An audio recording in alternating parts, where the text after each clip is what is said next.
Graças a Deus. Queridos, hoje nós começamos o estudo completo da do livro das Revelações. O livro do Apocalipse. Espetacular. Eu estava orando, falando com Deus, e nós estamos vindo numa sequência das 70 semanas de Daniel. Paramos na manifestação do anticristo, e eu conversando com a minha esposa ao longo do dia, eu cheguei a uma conclusão. Eu iria mudar a sequência da quarta-feira, mas como a resposta da igreja, a resposta daqueles que gostam de estudar a Bíblia, está sendo a melhor possível, por que não darmos continuidade ao assunto, porém, tendo como ponto de partida agora o livro do Apocalipse propriamente dito. Então, a partir de hoje, quarta-feira, dia 20 de maio, nós estamos começando o estudo do livro do Apocalipse, ok? São 22 capítulos, nós vamos estudar todos os capítulos, capítulo por capítulo, versículo por versículo. Ok? Então, eu oro para que você tenha fome, para que você tenha sede. Também aconselho que você tome uma Bíblia nas mãos, um caderno, que você tome caneta, papel e anote o que você puder. Tá bom? Vamos lá? Livro do Apocalipse, capítulo de número 1. Abra sua Bíblia, livro do Apocalipse, capítulo de número 1. Eu vou pedir ali ao pastor Jefferson, se possível, já projetar, já está lá. Pedir ao meu filho, a Leyer, que projeta, já está lá? Fez a transição para a internet? Ótimo, meu Deus do céu, está forte isso aqui, hein? O Kleber que se cuide, está forte demais, glória a Deus. Amém, gente? Vamos lá, livro do Apocalipse, capítulo de número 1. Eu vou fazer uma leitura geral dos versículos, até o versículo de número 20, e então nós retornaremos ao versículo 1, e assim vamos seguindo verso por verso, ok? Livro do Apocalipse, capítulo de número 1, iniciando então o versículo de número 1. Revelação de Jesus Cristo, a qual Deus lhe deu, para mostrar aos seus servos as coisas que brevemente devem acontecer. E pelo seu anjo as enviou e as notificou a João, seu servo, o qual testificou da palavra de Deus e do testemunho de Jesus Cristo e de tudo o que tem visto. Bem-aventurado aquele que lê e os que ouvem as palavras desta profecia e guardam as coisas que nela estão escritas, porque o tempo está próximo.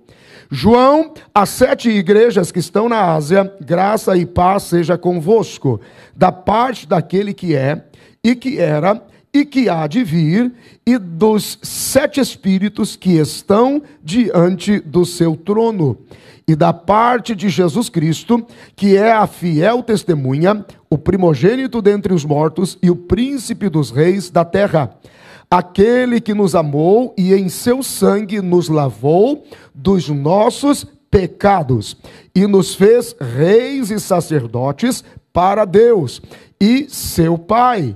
A ele seja glória e poder para todo sempre. Amém. Eis que vem com as nuvens e todo olho verá, até os mesmos que o transpassaram, e todas as tribos da terra se lamentarão sobre ele. Sim, amém. Eu sou o Alfa e o Ômega, o princípio e o fim, diz o Senhor, que é, que era e que há de vir, o Todo-Poderoso. Eu, João, que também sou vosso irmão e companheiro na aflição, no reino e paciência de Jesus Cristo, estava na ilha chamada Pátimos por causa da palavra de Deus e pelo testemunho de Jesus Cristo.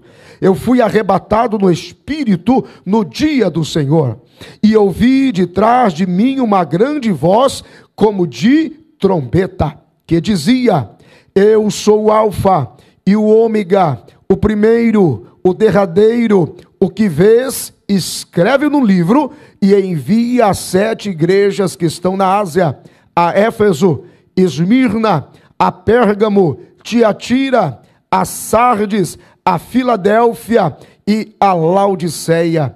E virei-me para ver a voz que falava comigo, e virando-me vi 7 castiçais de ouro, e no meio dos 7 castiçais, um semelhante ao Filho do Homem, vestido até os pés de uma roupa comprida, e cingido pelos peitos com um cinto de ouro, e a sua cabeça e cabelos eram brancos como a lã branca, como a neve, e os seus olhos como chama de fogo, e os seus pés semelhantes a latão reluzente, como se tivessem sido refinados numa fornalha, e a sua voz como a voz de muitas águas. E ele tinha na sua destra 7 estrelas, e da sua boca saía uma espada aguda de 2 fios, e o seu rosto era como o sol quando na sua força resplandece. E eu, quando vi, caí a seus pés como morto, e ele pôs sobre mim a sua destra, dizendo-me: não temas, eu sou o primeiro e o último, e o que vivo, e fui morto, mas eis aqui estou vivo para todo sempre. Amém. E tenho as chaves da morte e do inferno. Escreve as coisas que tens visto, e as que são, e as que depois destas hão de acontecer. O mistério das 7 estrelas que viste na minha destra, e dos 7 castiçais de ouro.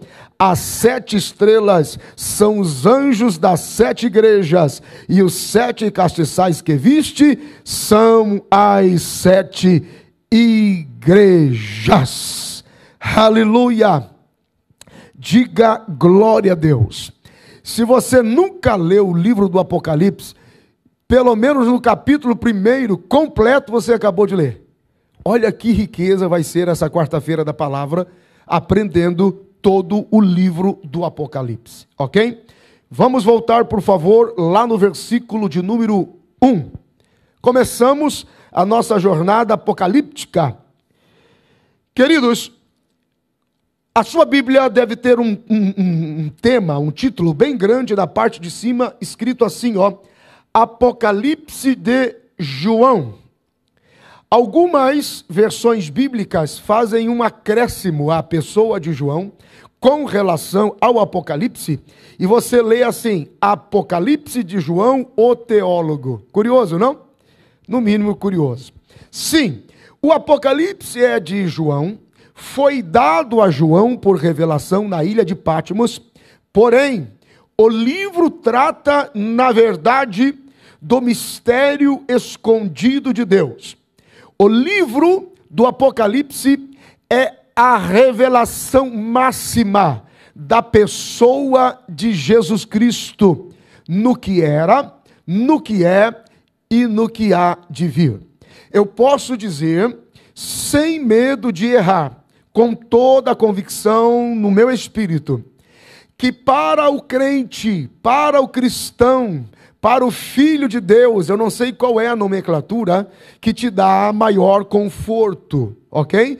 Mas para cada crente, para cada cristão, para cada filho de Deus, para cada servo de Deus, não se interessar pelo livro do Apocalipse é simplesmente desprezar o momento da história conclusiva, máxima da pessoa de Jesus. Desprezar o Apocalipse é desprezar Jesus. É isto que eu preciso que você entenda. Então não é simplesmente o fato da dificuldade da interpretação, porque o livro do Apocalipse é uma demonstração viva da graça de Deus. A chave do Apocalipse é a pessoa de Jesus o Cristo, porque é a revelação do Cristo e é a revelação de Jesus. É a revelação do Cristo na força da sua divindade e é a revelação de Jesus na sua humanidade, que morreu, venceu o diabo e ressuscitou o terceiro dia pelo seu próprio poder. Então, o livro do Apocalipse, sim, foi dado a João, porém, trata da revelação de Jesus Cristo, o ungido de Deus. Então eu posso, sem medo de errar, também afirmar que o livro do Apocalipse é o Apocalipse de Jesus, o Cristo, o ungido de Deus. Ok? Considere isso, é importante, por favor. A chave de todo o livro é a pessoa de Jesus o Cristo, o ungido de Deus, mesmo sendo João que o recebeu, mas recebeu para constatar que tudo o que Deus estabeleceu, que tudo o que Deus projetou, que tudo o que Deus determinou a respeito do Filho e do seu propósito para a humanidade, teve começo, teve meio e teve fim. E o fim da melhor forma possível, o fim que honrou a igreja dos vencedores. Se você está aí, diga graças a Deus. Eu vou fazer uma observação, talvez para alguns que são mais profundos no texto, porém, eu vou fazer uma observação simples, mas é uma chave poderosa. Se você quiser, pode fazer como eu e sublinhar ali, no versículo de número 1, a palavra revelação. E pode somar ali, de Jesus Cristo. Ok? Por que eu faço esse destaque? Escute, nós estamos trabalhando interpretação bíblica, verso por verso. Não é muito comum dos cristãos estudar a Bíblia assim. Eu estou compartilhando com vocês como eu aprendi, como eu fui formado pelos pastores que me formaram. Então isso demanda tempo, paciência, muita fome, curiosidade e interesse. Então eu convido os famintos que sigam comigo. Versículo de número 1, revelação de Jesus Cristo. Por que eu chamo a atenção da palavra revelação? Porque, é mais que inspiração. É mais que inspiração. Revelação significa desejo por se mostrar. Desejo por se mostrar. Sérgio, acho que lá no meu carro, se falar com o Júnior, meu filho, no meu carro eu tenho uma água lá, eu esqueci de pegar. Obrigado, Sérgio. Muito bem. Revelação. Veja que a revelação é de Jesus. Então, no último livro da Bíblia, na cronologia que a gente está tendo aqui agora, de entendimento, veja que Jesus preferiu não mais se esconder em nada, em nenhum elemento, em nenhum tipo, em nenhuma forma. O desejo é se mostrar com toda a sua força e êxito no seu ministério. Então o livro do Apocalipse, eu digo que ele é muito mais do que inspiração, ele é a revelação.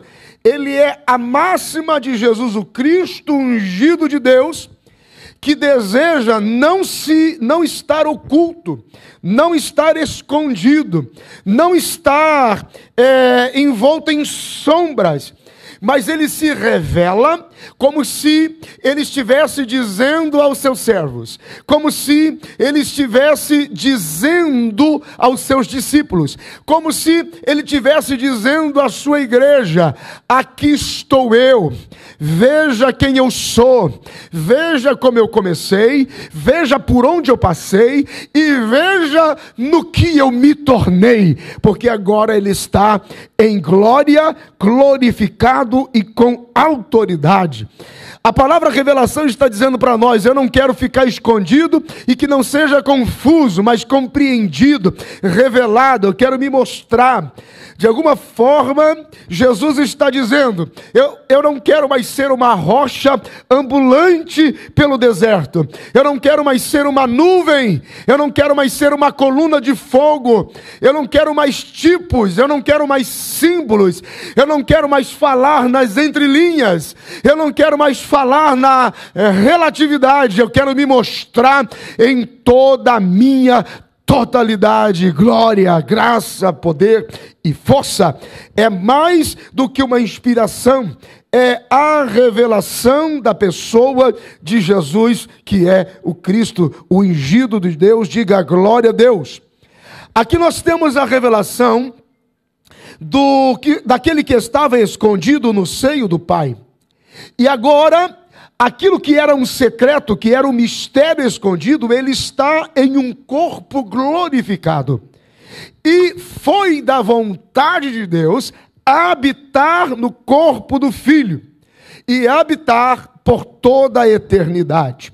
Se você puder, abra comigo um pouquinho a sua Bíblia, só para a checagem de uma referência. Paulo escreve aos Colossenses, no capítulo de número 1. Paulo escrevendo aos Colossenses, no capítulo de número 1, e vamos no versículo 25, 26 e 27.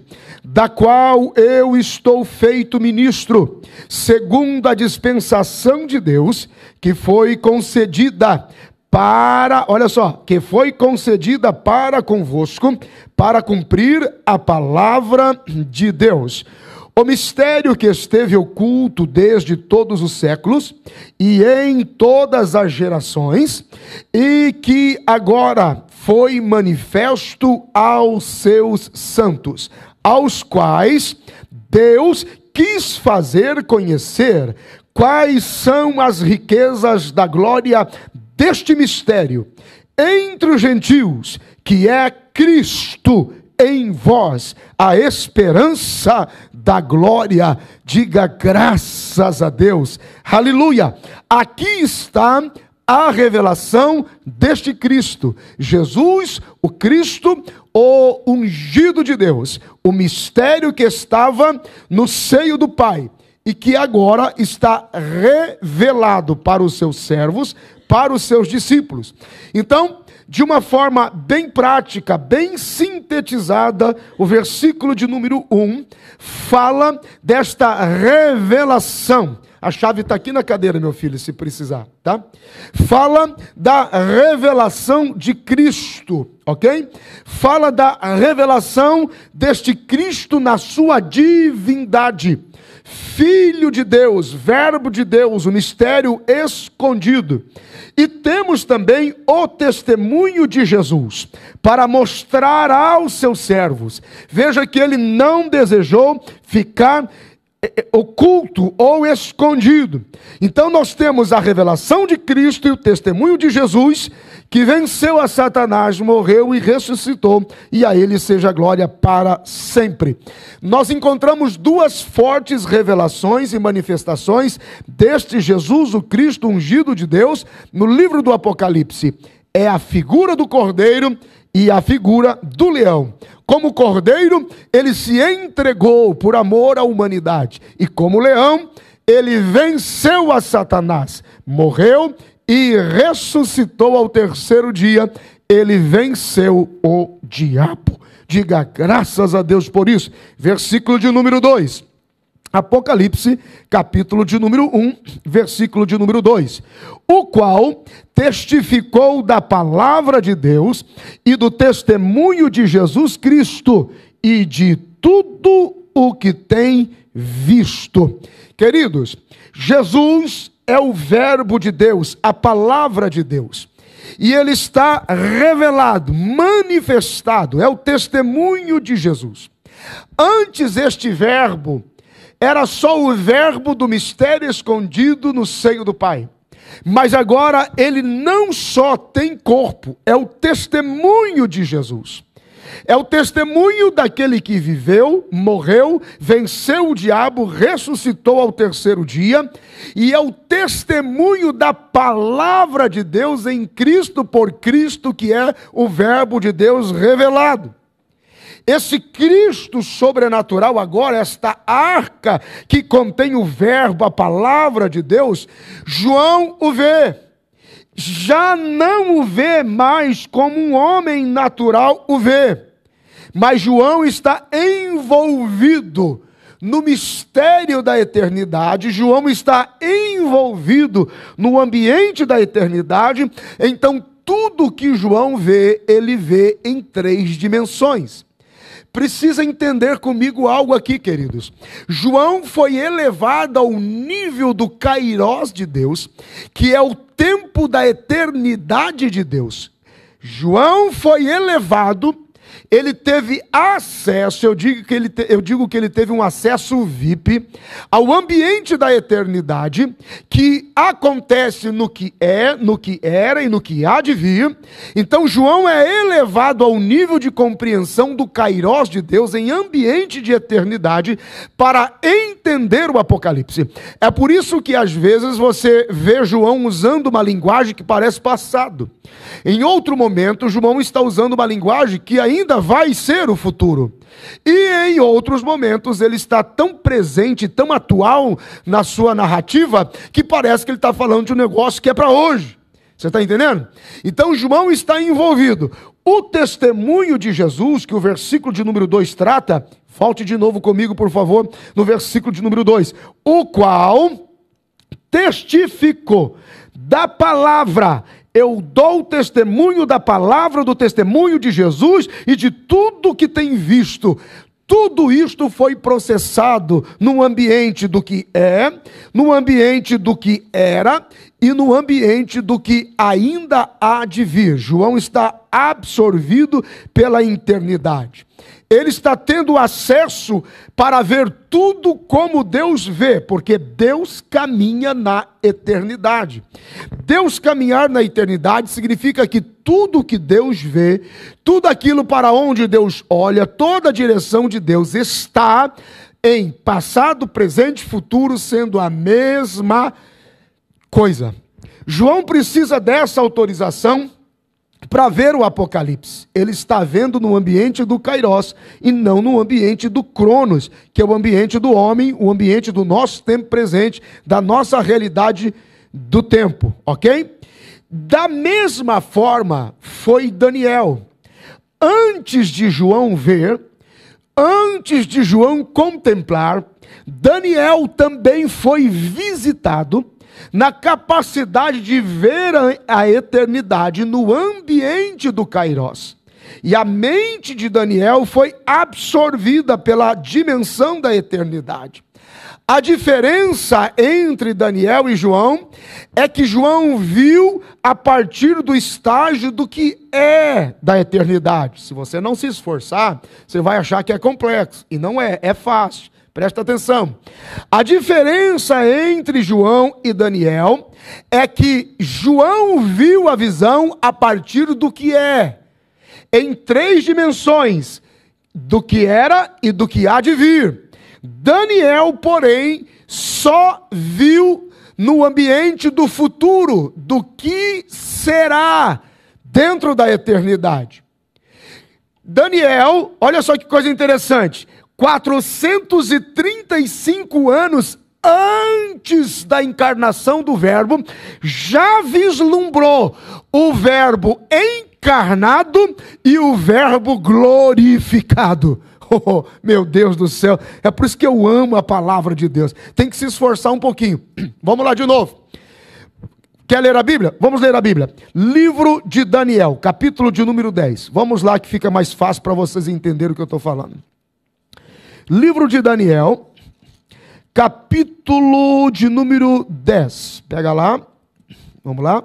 Daniel, capítulo de número 10, e encontra o versículo de número 4. Aí você vai entender a que eu me refiro, ok? Daniel também vislumbrou o Apocalipse no ambiente da eternidade do que será o futuro, ok?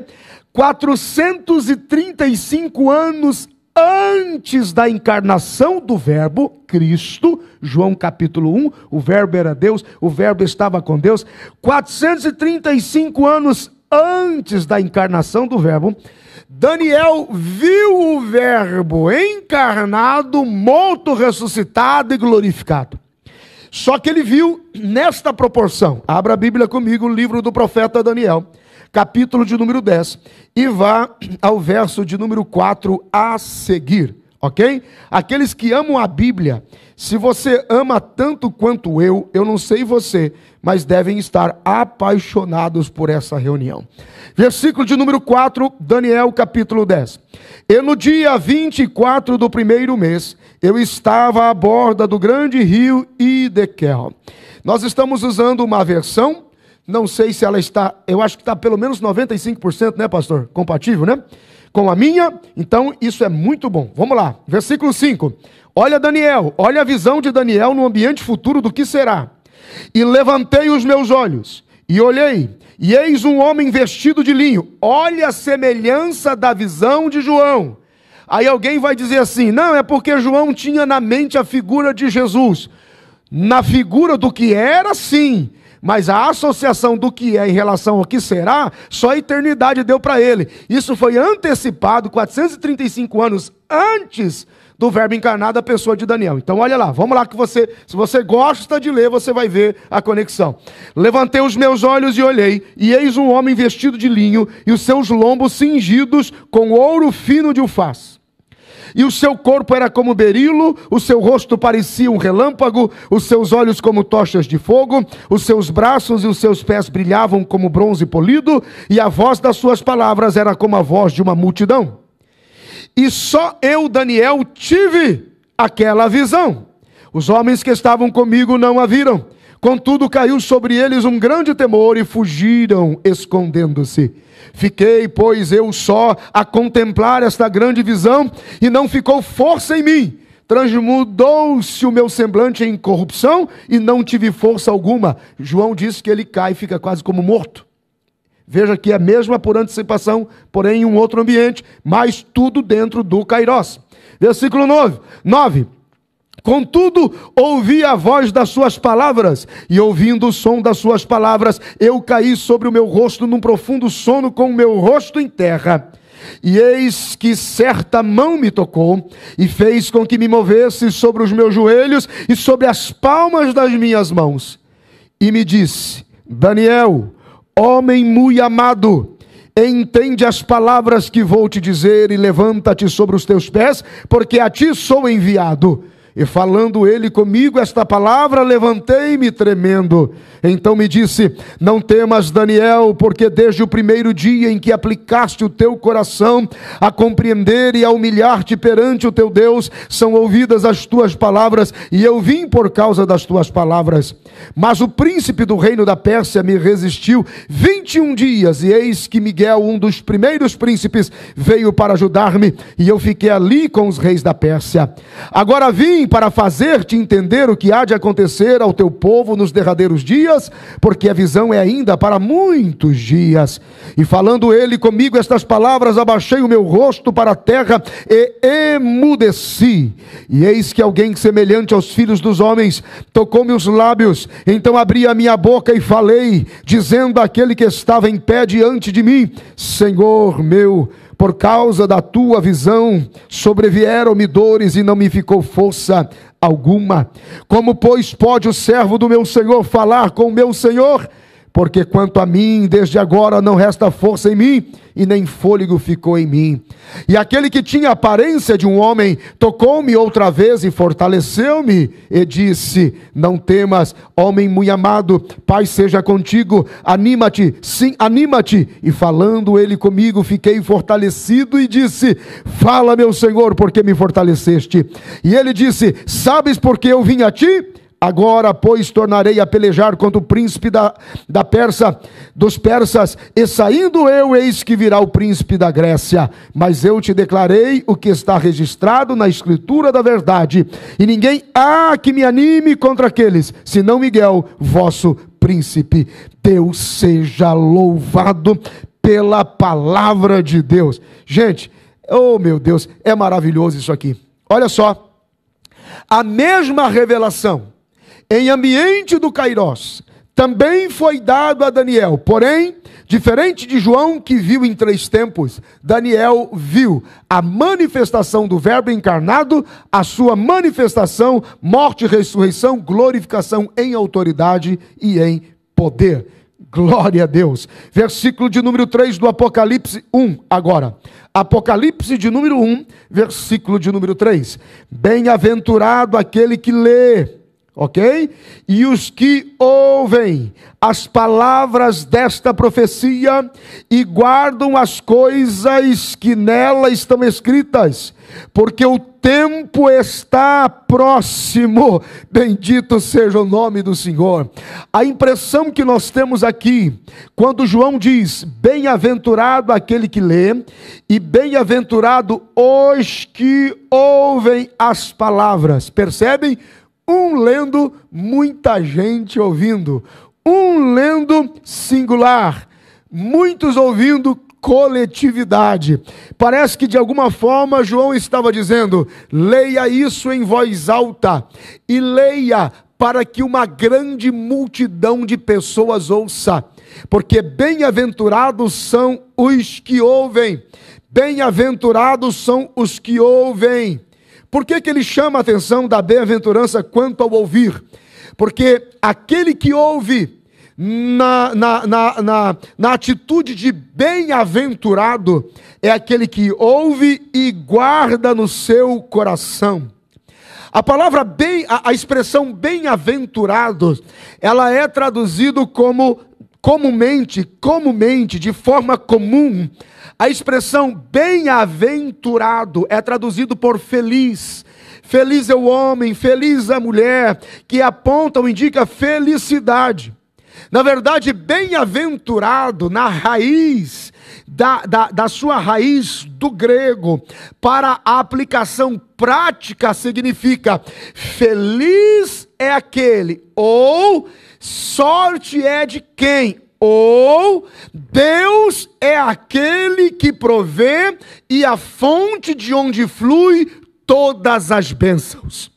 Segundo esta expressão, João está dizendo assim, o Deus de onde flui todas as bênçãos, garantirá um fluxo de bênção e favor sobre todos aqueles que lerem e ouvirem da sua palavra. Bendito seja o nome do Senhor. A palavra bem-aventurança não é só ser feliz. Bem-aventurado é desfrutar da fonte inesgotável que Deus é em abençoar e em cobrir com favor, aleluia, aqueles que nele esperam. Da onde vem isso? Bem-aventurado que lê, bem-aventurados que ouvem a palavra desta profecia. Bendito seja o nome do Senhor. De alguma forma, nós podemos acrescentar que existe uma bênção, existe um favor de Deus liberado sobre aqueles que se interessam pelas profecias do Apocalipse. Existe isso, é isso que o Senhor está dizendo. Bem-aventurados, ou seja, aqueles que amam esta palavra de revelação, a revelação de Jesus o Cristo, ungido de Deus, desfrutará da fonte inesgotável que é Deus, de onde flui todas as bênçãos. Meu Deus do céu, é forte demais.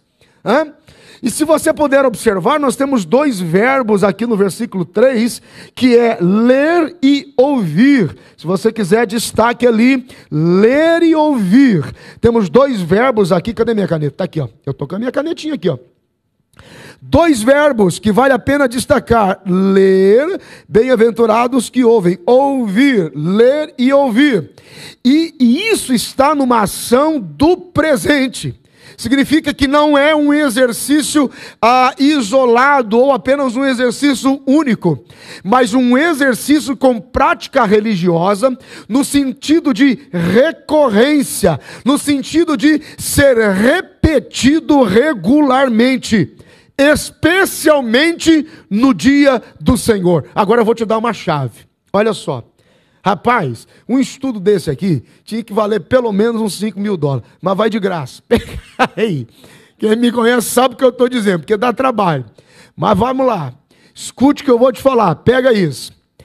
João está dizendo que a prática da leitura das profecias, com foco para o livro do Apocalipse, que tem como chave a pessoa de Jesus o Cristo, ungido de Deus, que é toda a manifestação de Deus através do Filho, pelo Filho e no Filho, dizendo: eu cumpri o que prometi, vou cumprir até o final. Segundo João, A prática dessa leitura e o ouvir desta palavra precisa ser uma dinâmica religiosa, mas não religiosa no sentido de quem oprime, ou de quem condena, ou de quem cria um costume sem sentido, mas de que seja aplicado constantemente. Não é um exercício único, não é uma leitura de uma vez, mas é um exercício repetido regularmente e recebe atenção no dia do Senhor. Ou seja, você pode avançar muito em Deus e viver coisas incríveis, bem-aventurado, de Deus que é a fonte de todo favor, quando, por exemplo, você separa um momento do domingo, por exemplo, um momento do seu domingo, ou um momento do dia que você para dizer: este é o dia que eu vou pensar em Deus. Reúna a sua família e leia a Bíblia. Ah, rapaz, não, pastor, eu quero campanha de 7 dias, eu quero campanha de 18 semanas, eu quero campanha de 32 meses. Eu não sou contra a campanha. Tudo aquilo que tem sinceridade, verdade, disposição. Ninguém sabe a luta que você está passando, ninguém sabe a batalha que você está enfrentando. Mas segundo a Bíblia, segundo João, se você parar e dizer: hoje é o dia que o Senhor fez, reunir a sua família e se deter na palavra de Deus, teremos de Deus favor. Porque bem-aventurança é desfrutar da fonte que é Deus, uma fonte de favor imerecido. Meu Deus do céu. Tem alguém aí, gente? Vai dando glória a Deus. Amém? Aleluia. O livro do Apocalipse, ele nos envolve a partir de agora. Então a mensagem do Apocalipse, ela é uma mensagem que precisa ser frequente e repetida, porque ela se atualiza para cada geração. E em cada geração ela ganha a força do presente, ela ganha a força do momento. O livro do Apocalipse se revela, o foco está para o que é presente, para o que é agora. Olha só, olha o versículo 3 de novo. Bem-aventurado aquele que lê e os que ouvem a palavra desta profecia e guardam as coisas que nela estão escritas. Por quê? Porque o tempo está próximo. Se o tempo esteve próximo para os dias de João, imagine para os nossos dias. O Apocalipse é mais necessário e mais atual para essa geração do que para qualquer outra antes de nós. Pegou aí, gente? Por isso a importância da leitura e da reflexão. Ok? É aqui no livro de Apocalipse que fica claro os conflitos principais, os conflitos entre Deus e Satanás, os conflitos entre Cristo e o anticristo. E o anticristo não é necessariamente aquele que se opõe, mas aquele que quer ser semelhante, ou fazer, ou se ocupar como se fosse, mas não é. É aqui também que nós encontramos o Espírito Santo e os falsos profetas, e a forma com que isso ganha plenitude de entendimento e revelação. É aqui que nós encontramos os conflitos da igreja que se santifica e daqueles que seguem os caminhos da imoralidade, correndo irresponsavelmente sem saber aonde estão vivendo e por que estão vivendo e como estão vivendo. Então a expressão final do versículo 3, porque o tempo está próximo, isso me indica que em nenhuma outra geração foi tão importante, meu Deus do céu, isso é muito forte. Foi tão importante o livro do Apocalipse como essa geração, porque muito mais o fim está próximo. Cada geração, a geração que entra, a geração que sai, ela deve se apropriar do Apocalipse e aplicar, cada um no seu tempo, cada uma na sua geração, com a brevidade, com a responsabilidade de cada tempo em cada geração. A expressão final, porque o tempo está próximo. É um convite para cada crente, é um convite para cada cristão, é um convite para cada filho de Deus, é um convite para cada um que me ouve aqui. João está dizendo: o tempo está próximo, traduzindo, esperem ansiosamente e com grande expectativa o retorno do nosso Senhor. Bendito seja o nome de Jesus. Quando você lê o Apocalipse, você pode até não entender tudo, você pode até não compreender tudo, mas por favor, gente, você que está online comigo aí, não tire a atenção das pessoas no chat, nas conversações, por favor. O foco é o livro do Apocalipse, capítulo de número 1 e o versículo de número 3, nenhuma outra referência. Preste atenção aqui comigo, por favor. A expectativa ansiosa e desejosa da volta do Senhor Jesus vai nos tocar, vai nos envolver à medida que nos aproximamos do livro do Apocalipse. Por favor, vá ao verso de número 4 agora. Livro do Apocalipse, capítulo de número 1, versículo de número 4. Vamos avançar mais um pouquinho. João, as 7 igrejas que estão na Ásia, graça e paz seja convosco, da parte daquele que é, e que era, e o que há de vir, e dos 7 espíritos que estão diante do seu trono.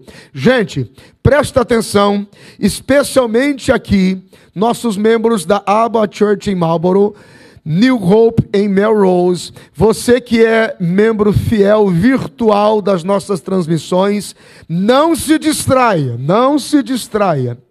Vai dando glória a Deus, mas fica aqui comigo, presta atenção. O versículo 4 começa a ampliar a proporção do nível da complexidade da revelação do Apocalipse.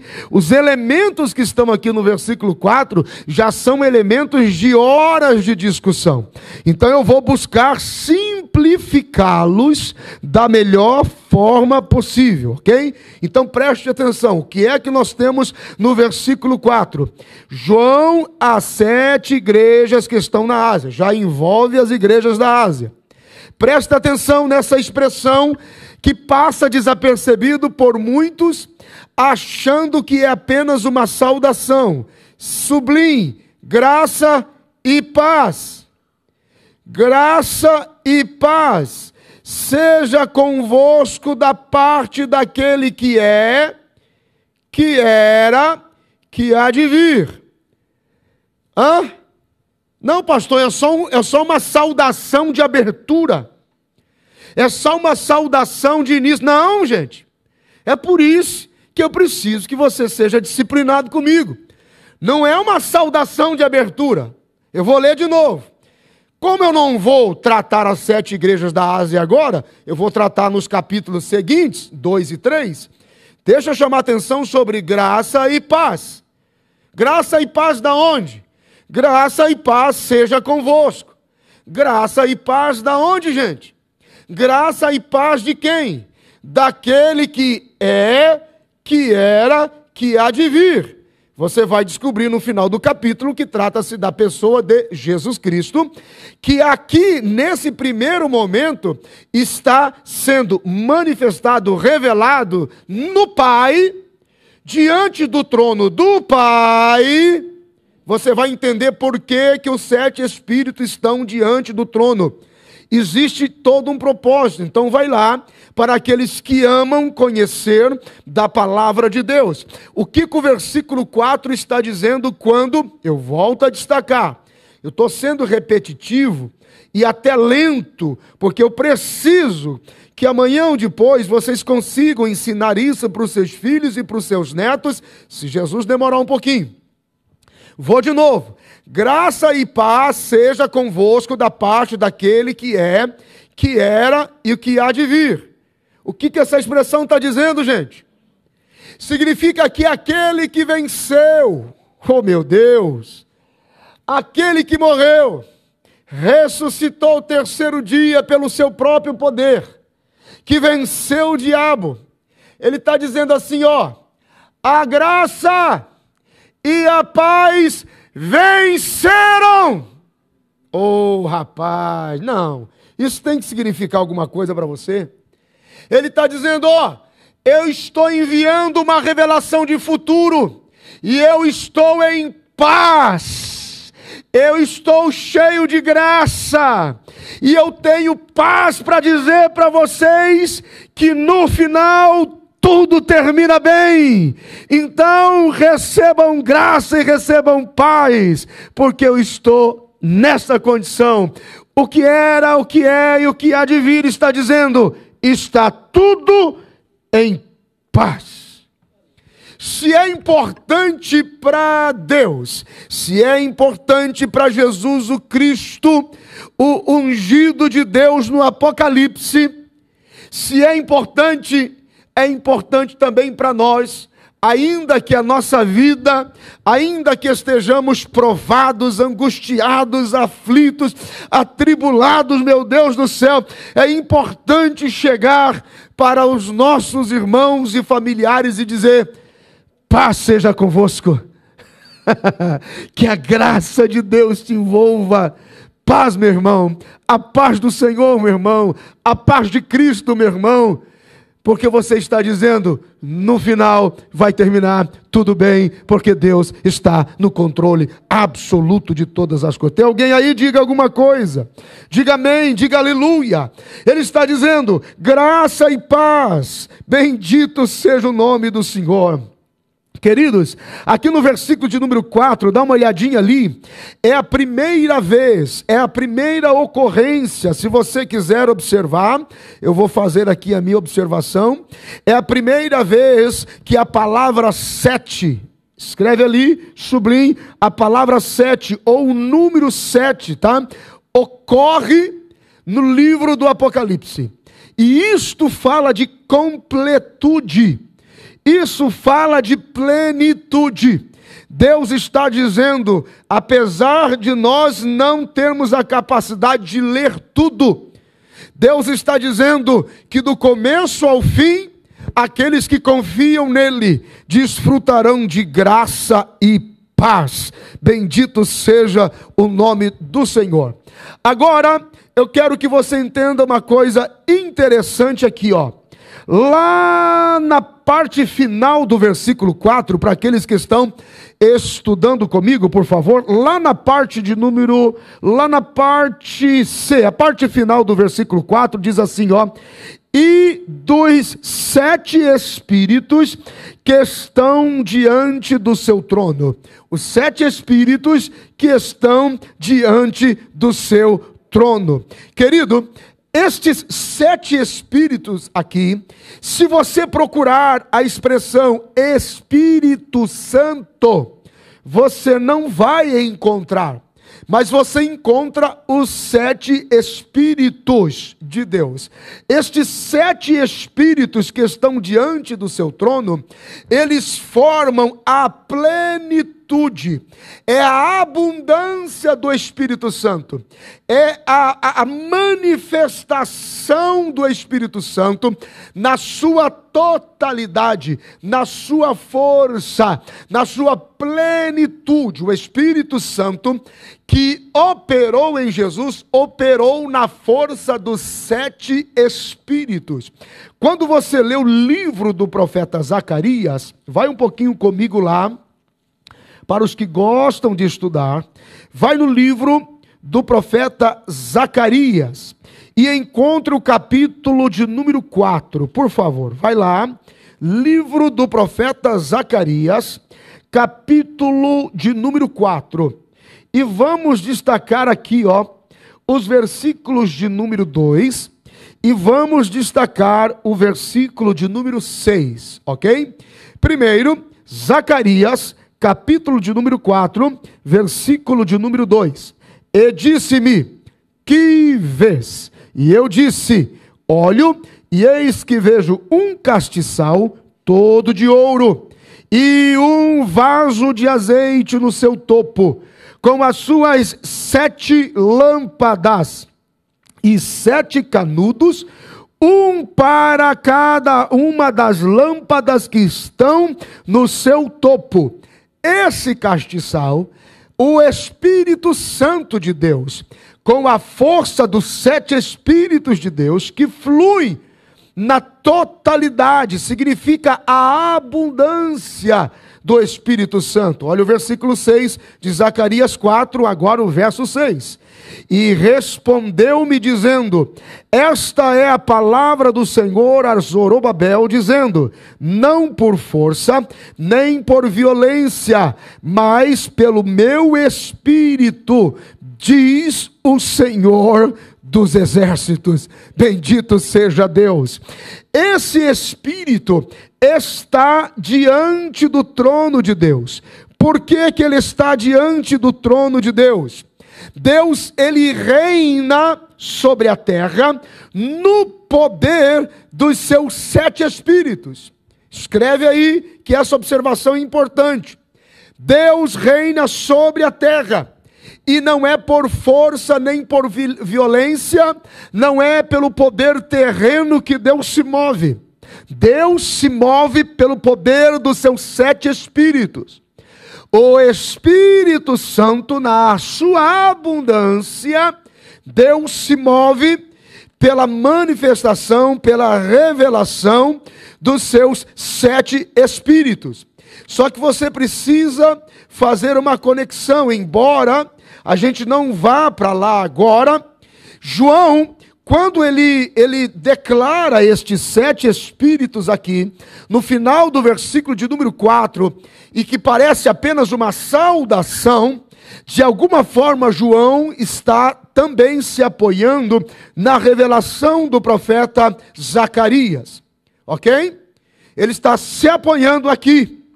Então veja que Deus se move, e essa manifestação, essa movimentação, atrai o quê? A graça e a paz. Por isso que não é por força e nem por violência. A graça e a paz daquele que é, que era e que há de vir, pela manifestação e abundância do Espírito Santo, através dos 7 Espíritos, conduz a igreja e se move na sua força. Quanto às 7 igrejas aqui, as 7 igrejas que estão na Ásia, em particular, por favor, elas representam a realidade e os tipos dos tempos, das circunstâncias que envolveriam não só as igrejas da Ásia, propriamente dito, a seu tempo, como apontariam para as fases, né, as estações da igreja no futuro, as fases e as estações de cada indivíduo em particular. Quando nós estudarmos as 7 cartas, ou as cartas às igrejas, as 7 igrejas, vai ficar mais claro. Então veja só, que na realidade de João, existiam e viviam ali gerações envolvidas nas circunstâncias presentes de cada uma das cidades da Ásia em que foi enviada a mensagem. Mas agora, depois que a igreja apostólica, ou a igreja dos apóstolos e os seus apóstolos morressem, deixassem a história, continuaria sendo em tipo escrita uma história para a figura, para o tipo que seria a igreja no formato das igrejas da Ásia. Então isso é bem interessante. As 7 igrejas aqui, elas se tornariam no futuro uma visão profética e histórica também de toda a movimentação de Deus através da igreja. Não só representando altos e baixos da igreja em cada estação, como também apontando profeticamente, historicamente, para altos e baixos de cada indivíduo em particular que viria a se tornar membro desta igreja, a igreja de Jesus. João, quando vê, a visão de João, quando ele vê, de alguma forma, ele olha para as 7 igrejas da Ásia e ele percebe que elas estavam sendo usadas também como aquilo que a gente chama de projeção histórico-profético. Escreve isso se você quiser. Projeção histórico-profético para a igreja no seu tempo, especialmente no tempo da graça. A igreja apostólica, a igreja dos primogênitos, ela passou e agora ela dá lugar a um novo formato de igreja, chamado de a igreja dos vencedores, que vai se erguendo após baixas e altos, altos e baixas, ela vai se erguendo em paciência até ser chamada pelo Senhor no rapto da igreja. A igreja apostólica dos primogênitos passa.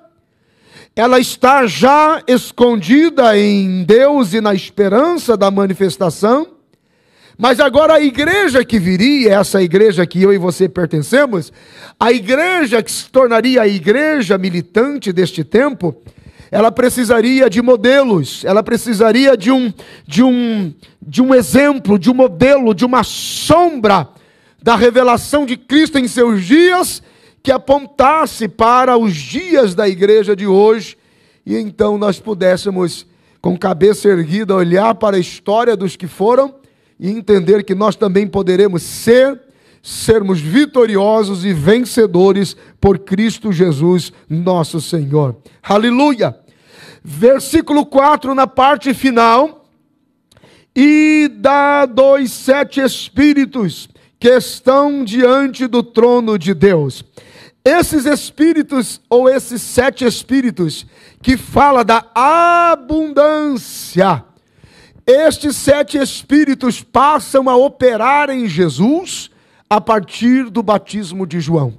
Agora, quando você vai para o livro do Apocalipse, capítulo 5, você encontra que quando o Cordeiro está entronizado, ele roga ao Pai para que estes 7 espíritos, ou o Espírito Santo na sua abundância, fosse totalmente enviado em sua essência, em sua plenitude para a terra, aleluia, para habitar na igreja. Meu Deus, o que é isso? Os 7 Espíritos de Deus, irmãos, que estão aqui no versículo 4 do Apocalipse, capítulo 1, eles tiveram um papel fundamental, importantíssimo na vida de Cristo. E quando Cristo está entronizado, o Cordeiro que venceu, quando ele está diante do trono de Deus, agora ele roga para que esse Espírito, na sua essência, fosse enviado à terra, na força dos 7 Espíritos, para que assim como operou em Jesus, operasse na igreja, pela igreja e através da igreja. Quando a Bíblia menciona esses Espíritos, os 7 Espíritos, nós temos o Espírito do Senhor, o Espírito do Senhorio. Quando Jesus desce as águas e ele é cheio do Espírito Santo, esse Espírito do Senhor gera nele a permanência, a constância, a fidelidade dele até a morte de cruz. Quando o Espírito de temor operou em Jesus, ele foi tomado de uma capacidade para escolher, não se deleitar com este mundo, mas fazer a vontade do Pai até o final. Quando o Espírito Santo, na sua essência, também tomou a Jesus como espírito de fortaleza, ele veio na ocasião do batismo para dar a ele ousadia, sem medo, sem recuar, sem estremecer, sem titubear. Junto veio também o espírito de inteligência, veio também sobre ele o espírito de sabedoria, que o acompanhou desde a sua tenra idade, ganhou força na sua adolescência, e desde muito cedo ficou claro que ele já detinha o espírito que era muito maior, que operou em Salomão. Aleluia, bendito seja Deus. Também em Jesus operou o espírito de conhecimento, que o ajudou a tomar decisões precisas, a discernir diante dos homens, a fluir no seu ministério com sabedoria. Também operou em Jesus o espírito de conselho, que o ajudou ao longo da caminhada, não só a acalmar o seu coração, mas também a acalmar aqueles que com ele caminhavam. São os 7 Espíritos de Deus, que é a essência do Espírito Santo, que estavam no versículo 4 do Apocalipse 1 diante do trono. Mas quando Cristo é entronizado, ele diz: envia a essência do Espírito Santo sobre a igreja.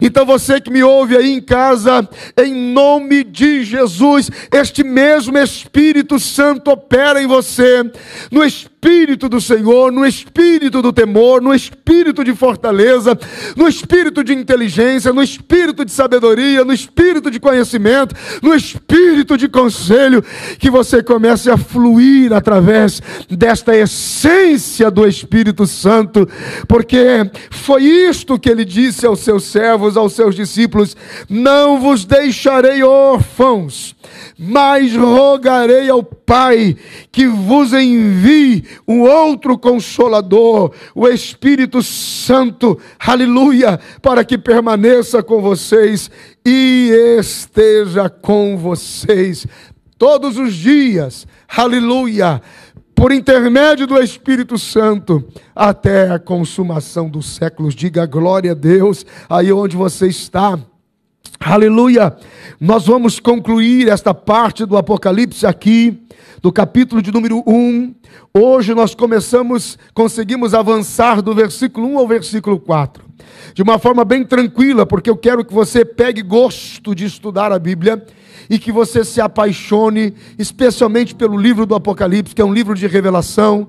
Quer dizer que não é um livro de ocultismo ou de charadas, por mais que se fizeram dele assim, mas é a revelação de Jesus. Jesus está dizendo: eu quero me mostrar aos meus servos, não quero mais me mover por uma pedra no deserto, nem por uma nuvem, nem por uma coluna de fogo. Eu quero me mostrar o que eu me tornei. Eu me tornei glorificado, vencedor, o leão da tribo de Judá, a raiz de Davi venceu, o Cordeiro de Deus que tira o pecado do mundo triunfou. E esta é a nossa vitória. Bendito seja o nome do Senhor. Diga graças a Deus. Na próxima semana nós retornaremos aqui no culto da vitória, na quarta-feira, e nós continuaremos o livro do Apocalipse capítulo 1, mas a partir do versículo de número 5. Antes que eu lhe dê algumas considerações gerais sobre o nosso retorno, eu quero pedir para que você feche os olhos aí agora na sua casa, por favor. Eu quero orar com você, agradecendo pela palavra que nós recebemos. Feche os teus olhos. Pai, no nome de Jesus, obrigado, Senhor, pela tua palavra. Obrigado porque ela pode ser aberta ainda este tempo. Obrigado, Senhor, pelos famintos, por cada um deles que comeram comigo das tuas santas letras. Apaixona-nos por tua palavra a cada dia. Senhor, nós queremos encontrar a chave do Apocalipse na pessoa do Jesus, o Cristo ungido de Deus, que venceu. Queremos te encontrar, meu Pai, e segundo João, conforme João, ler, porque bem-aventurado é o que lê, e bem-aventurados são os que podem ouvir. Queremos desfrutar da fonte que Deus é em favor e bênção por aqueles que ouvem e guardam a sua palavra de coração. Senhor, no nome de Jesus, sobre cada pessoa que me ouve esta noite, em nome de Jesus, que surja, nasça, cresça, apareça neles uma fome insaciável por tua palavra. Uma forma insaciável, um desejo insaciável por tua palavra, porque a esperança é de que aquele que guarda a tua palavra desfruta da bem-aventurança de um Deus que é a fonte de graça, que é fonte de favor, que é fonte de provisão. Pai, eu abençoo os teus filhos agora, em nome de Jesus, para a glória de Deus. Amém, Amém. E graças a Deus, diga graças a Deus.